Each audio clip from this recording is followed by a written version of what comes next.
quite difficult recognising narcissistic and emotional abuse while you are in it. However, when you take to Google and discover some very horrific patterns of behaviour and realise that you have actually lived this experience, you can look for ways of how to handle, what to do next, how to recover.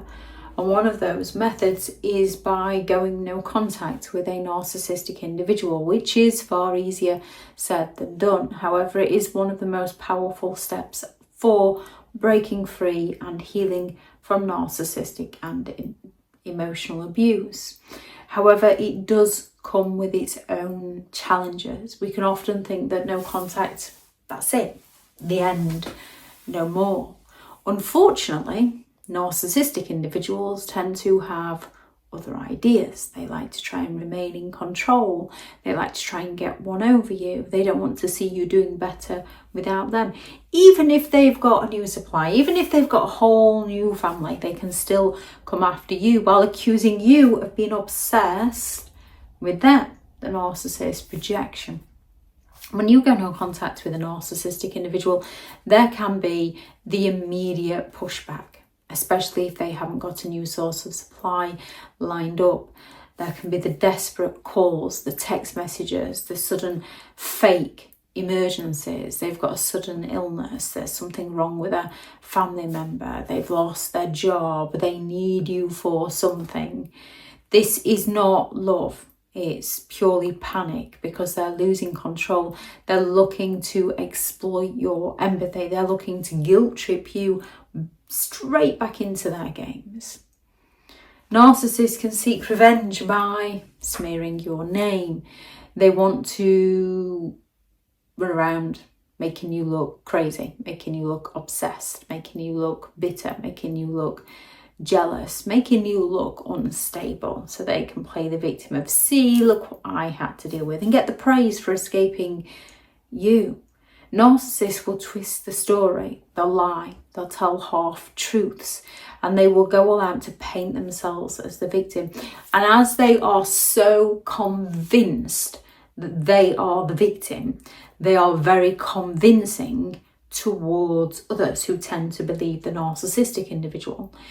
Meanwhile, the actual victim is questioning themselves, doubting themselves, ruminating, trying to work out what part they played in the situation, and often comes across as unstable, often comes across as emotional, not being able to regulate emotions, the very things the narcissist is accusing the actual victim of. So the victim ends up looking like the problem.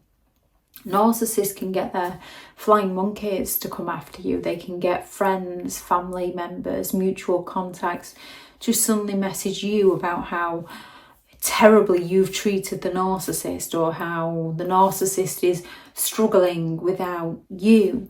They want to pass their guilt trips and their manipulation on via third parties so that the narcissist doesn't have to do the dirty work themselves. And it also then makes you feel compelled to reach out. If they're saying that the narcissist is struggling without you, you're then kind of in a position where you're worried about what other people would think of you, when it's more about what you think about yourself. Hold on to your dignity. Those flying monkeys will work it out soon enough. Then there's the love bombing attempts.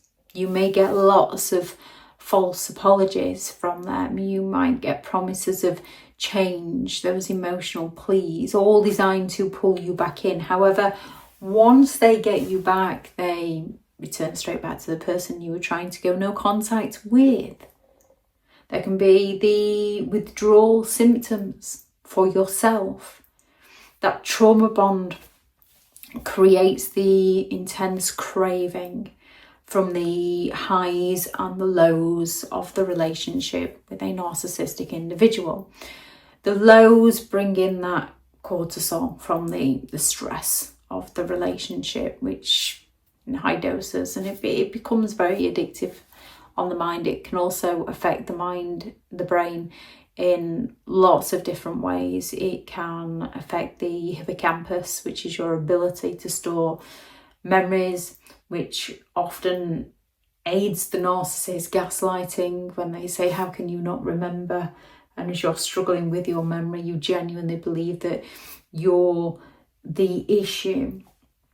And then there's things like dopamine from the highs of the relationships, and these become extremely addictive. And it's about breaking that cycle, and you can break the cycle in negative ways, in neutral ways, in positive ways. So it's finding something to get positively addicted to. This is why it's good to have some sort of goal to aim for, or start a new hobby in something, because when it's going well, when you achieve something, you're going to get that dopamine hit. However, with everything in life, there's going to be those days where it's not going to work out. There's going to be the stress, which will release the cortisol. And it's about getting positively addicted to something. And it takes time to, you don't miss them, you miss the chemicals that the relationship, that being in a relationship with them released.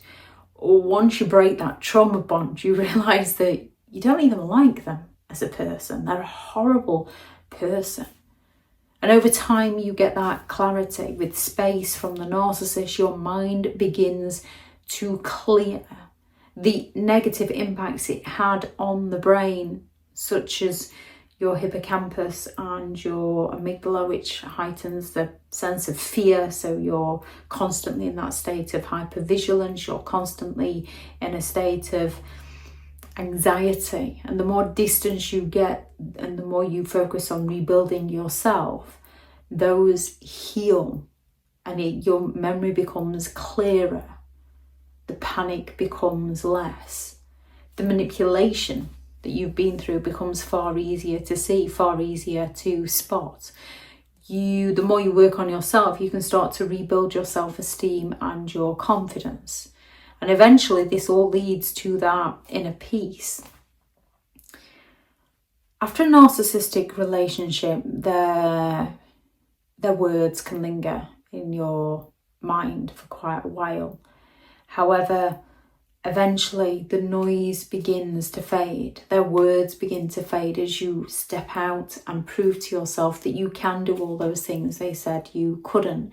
You reclaim your focus, you reclaim your energy, you reclaim your sense of self. You come home to a house full of peace, not drama, and that brings that inner peace. You start to enjoy the little things.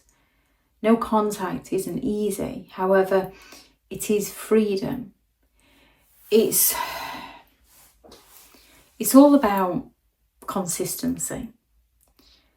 It's all about knowing that you need to do something and making the decision to do it. And then taking day one as it comes, recognising there can be setbacks, but get up and go again. Find something to keep your mind occupied as you're going through it. In the middle, it's going to get a little messy. There's going to be doubts. That's why it's healthy to be working on yourself, or working on a project, or doing something beneficial to you, because in the middle it will get messy. The more the narcissist comes at you, the more you need to learn not to react, to just leave them well alone. Think of them like a fire. If you touch it, you're going to get burned. Stay away. Focus on you. You do heal. It's all about finding the methods that work for you. If anyone has any thoughts on this video, please do add those into the comments for people reading through. Thank you very much to all the returning subscribers and your continued support with the channel. It's greatly appreciated. If you are new to the channel, I'm Elizabeth Shaw. This channel is all about narcissistic behaviours, to give you more understanding of the people you might be dealing with within your life, how to handle yourself around those people if you cannot get into contact, and different methods to find what works for you to help you understand and overcome narcissistic and emotional abuse. If you do find the information helpful on the channel, please do subscribe. If you are looking for further help and support in understanding and overcoming narcissistic and emotional abuse, I do have several online guides available, and those teachable links are in the video description. If you're looking for someone to speak to, I have partnered with BetterHelp, and their sponsored link is also in the video description. I do also have a few select one-to-one slots available if anyone is interested in those.